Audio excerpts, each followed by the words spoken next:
तो जय हिंद स्टूडेंट्स, देखो यार आप लोग सीडीए जर्नी के बारे में जानते होंगे, ठीक है। अनुराग सर, तो बात ये थी कि उनका ऑफलाइन एकेडमी चलता है, ठीक है ना। एनडीए 50 जो कि एनडीए स्टूडेंट के लिए होता है, टोटल 50 बच्चे होते हैं उसमें, और एक होता है super 100 for the CDS aspirant, ठीक है। तो मैं भी इस बार एग्ज़ाम दिया था सुपर 100 सीडीएस के लिए, ठीक है ना। तो मेरा क्या हुआ, आखिर मतलब सेलेक्टेड हुए या नहीं, और अगर आपको भी सिलेक्शन लेना है, मतलब ऑफलाइन सेंटर जाना है, तो क्या प्रोसेस है, ठीक है। सब कुछ बताऊंगा इस वीडियो में, अंत तक देखना मेरे भाई। तो देखो, सबसे पहले बात करते हैं कि सुपर 100 और सुपर 50 होता क्या है। तो देखो, जैसे कि एनडीए फील्ड में ऑफलाइन कोचिंग होती है ना, तो इसमें भी ऑफलाइन अलग से पढ़ाई होता है, ठीक है। सीडीएस जर्नी जो आप जानते हैं, इसमें क्या है कि अलग से पढ़ाई होता है, ठीक है। बट सिलेक्शन प्रोसेस थोड़ा अलग है, ठीक है। अदर कोचिंग में क्या होता है, आप फीस दे करके एडमिशन लेते हो, बट इसमें फ़ीस दे करके एडमिशन नहीं लेना होता है, बल्कि टोटली फ्री ऑफ कॉस्ट है, ठीक है। एक भी रुपया नहीं लगता है कोचिंग का। बट प्रोसेस अलग है इसका सिलेक्शन का। कैसे होता है, तो सबसे पहले आपको क्या है ना कि इनका बैच आता है ऑनलाइन, ठीक है। ऑनलाइन बैच आता है, लगभग सीडीएस का 5000 का पड़ता है, ठीक है। 4000 कुछ का पड़ता है, बट जीएसटी वीएसटी सब मिला करके जब आखिरी खरीदने जाओगे तो 5000 4999 या कुछ लगता है, यानी 5000 के करीब लग जाता है, ठीक है, फॉर द सीडीएस। बाकी एनडीए का भी लगभग 4500 के करीब बैच पड़ जाता है, ठीक है ना, सबको जीएसटी मिला करके। तो इनका बैच सबसे पहले आपको लेना होगा। उसके बाद जब बैच ले लोगे तो फिर ये क्या है ना कि एक टेलीग्राम चैनल है, ऑफिशियल चैनल है, उस पर आपको ऐड कर देंगे, ठीक है। अब इनका 2 चैनल है, एक है जो कि बैच लिए है उन लोगों के लिए, और एक है सबके लिए। तो आप जिस ग्रुप में होंगे ना, वो सबके लिए है, ठीक है। जो बैच इनका लेगा वही उस टेलीग्राम चैनल पर ऐड हो सकता है, ठीक है ना। तो जब बैच ले लोगे इनका, तो फिर आपको ऐड कर देंगे अपने टेलीग्राम चैनल पे, जो कि सिर्फ जो बैच लिए वही उसमें जुड़ेंगे। उसके बाद उसी में ना कुछ दिनों बाद एक आता है पीडीएफ, ठीक है। उस पीडीएफ में होते हैं क्वेश्चंस, ठीक है ना। उस क्वेश्चंस को आपको क्या है कि ऑनलाइन अटेम्प्ट करना होता है, ठीक है। घर पे बना करके क्वेश्चन को अटेम्प्ट करना होता है। जब अटेम्प्ट करके सबमिट कर दोगे तो फिर क्या होगा ना कि आपको आपके मोबाइल पे मेल आएगा। जो भी बच्चे फेज़ 1, इसको फेज़ 1 बोला जाता है, जो आप पहला एग्ज़ाम देते हो घर पे बैठ करके, ठीक है।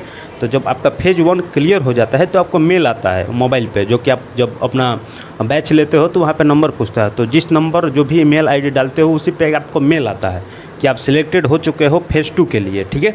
तो जब फेज़ 1 दे दोगे तो फेज़ 2 का जब आपका सिलेक्शन हो जाएगा, यानी कि मेल आ जाएगा, तो मेल में आपको ऑफलाइन एकेडमी बुलाएंगे, ठीक है, ऑफलाइन सेंटर पे। ऑफलाइन सेंटर कहाँ पे, तो लखनऊ में है, ठीक है ना। तो लखनऊ में आपको बुलाएंगे इंटरव्यू के लिए, ठीक है ना दोस्त। तो जब आपको इंटरव्यू के लिए बुलाएंगे तो वहाँ पे जाओगे, ठीक है, लखनऊ जाओगे तो वहाँ पे इनके सेंटर पे रिपोर्ट करोगे जब, तो आपका वहाँ भी टेस्ट होगा, ठीक है। वहाँ भी ऑफलाइन टेस्ट होगा। टेस्ट इसलिए होता है ताकि मिलाया जाता है कि आप घर पे चीटिंग तो नहीं ना किए हो, क्योंकि घर पे तो यार वो तो देख नहीं रहे हैं कि आप अटेम्प्ट कैसे किए हो, चीटिंग करके किए हो या ऑनेस्टी से किए हो। तो बट वहाँ पे जब आप ऑफलाइन दोगे तो चीटिंग तो कर नहीं पाओगे। तो सब एनालिसिस करते हैं, उसके बाद इंटरव्यू लेते हैं, कुछ क्वेश्चन पूछते हैं बैठा करके। उसके बाद जब ये प्रोसेस कंप्लीट हो जाता है, 1 दिन का प्रोसेस है, 1 दिन में प्रोसेस कंप्लीट हो जाता है, ठीक है ना।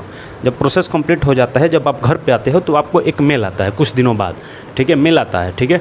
जो बच्चे सिलेक्टेड हो जाते हैं उनको मेल आता है, बुलाया जाता है कि आप इतने तारीख को रिपोर्ट कीजिए, आप सिलेक्टेड हो चुके हो, ठीक है ना। तो ऐसे आता है। जिनका सिलेक्शन नहीं होता है, मतलब जो सिलेक्ट नहीं हो पाते, उनको मेल नहीं आता है। तो जिनको मेल नहीं आता है, समझ लेना कि आप सिलेक्टेड नहीं हो, ठीक है। तो ये है फुल प्रोसेस वहाँ सिलेक्शन लेने का, मतलब ऑफलाइन एकेडमी ज्वाइन करने का, ठीक है ना भाई। बाकी बात करें तो ये ऑफलाइन बहुत बेस्ट है मेरा भाई। अब समझ लो कि इस बार जो एनडीए का रिजल्ट आया ना, शायद 50 में से 44 बच्चों ने क्लियर किया है, ठीक है। 50 में से 44 बच्चों ने क्लियर किया है जो कि ऑफलाइन वहाँ पे पढ़े थे। और बाकी सीडीएस में भी 100 में से 80 प्लस शायद सिलेक्शन हुआ है, ठीक है। 100% श्योर ना हो सीडीएस वाला, बट 44 को किया है एनडीए वाला, ठीक है ना, एनडीए स्टूडेंट किए हैं। तो ऑफलाइन एकेडमी काफ़ी मस्त है, 24 घंटा पढ़ते रहोगे, ठीक है। माहौल बहुत ही तगड़ा मिलेगा वहाँ का। तो ये प्रोसेस है फुल सिलेक्शन का, मतलब वहाँ पे ऑफलाइन एकेडमी ज्वाइन करने का, ठीक है ना। अब बात करते हैं कि मेरा क्या हुआ। तो देखो यार, मैं भी इस बार टेस्ट दिया था, ठीक है, सुपर 100 के लिए, बट अनफॉर्चुनेटली मुझे मेल ही ना आया, ठीक है। मतलब जब फेज़ 1 का जब मेरे पास आया था क्वेश्चन, तो सब अटेम्प्ट करने के बाद जो जिसका फेज़ 2 के लिए सिलेक्शन हो जाता है उसके मोबाइल फ़ोन पे मेल आता है, जो कि मैं पहले बताया, बट मुझे मेल ही ना आया, यानी कि नहीं हो पाया। फेज़ 1 क्लियर ना हुआ, इसलिए फेज़ 2 के लिए मुझे ऑफलाइन सेंटर पे बुलाया ना गया इंटरव्यू के लिए, ठीक है। तो ये बातें थी मेरी, ठीक है। बाकी मुझे कोई अफसोस ना है, यहाँ से भी कर लूँगा रिटन क्वालीफाई। बस एक था कि अगर ऑफलाइन एकेडमी में चले जाते तो वहाँ पे थोड़ी पर्सनैलिटी बन जाती, समझ रहे हो, क्योंकि हम गांव से कभी निकले ना है, यहीं पे शुरू से यहीं पे प्रिपरेशन किए हैं। आज तो किसी ऑफलाइन एकेडमी में मतलब पढ़े ना है, ठीक है ना। तो गाँव से कभी निकले ना है, तो वहाँ पर थोड़ा सा पर्सनैलिटी पर काम अपना हो जाता, ठीक है ना। तो ये बातें थी जो कि थोड़ी सी अखड़ी गई मुझे। बाकी यार बहुत ही अच्छा बैच है, अनुराग भैया बहुत अच्छा काम कर रहे हैं, ठीक है।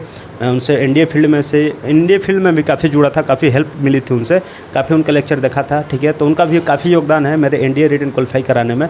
बाकी सीडीएस में भी उनके साथ जुड़ा रहूँगा टिल माई सिलेक्शन, ठीक है। चलो यार, आप लोगों की राय क्या है आप लोग बताना, ठीक है, कि आप लोग क्या चाहते हो, और कोई अगर सिलेक्टेड हुआ है तो बताना भाई टेलीग्राम ये कमेंट बॉक्स में, ठीक है। तब तक के लिए रखते हैं, जय हिंद, फिर आगे मिलते हैं, तब तक के लिए जय हिंद।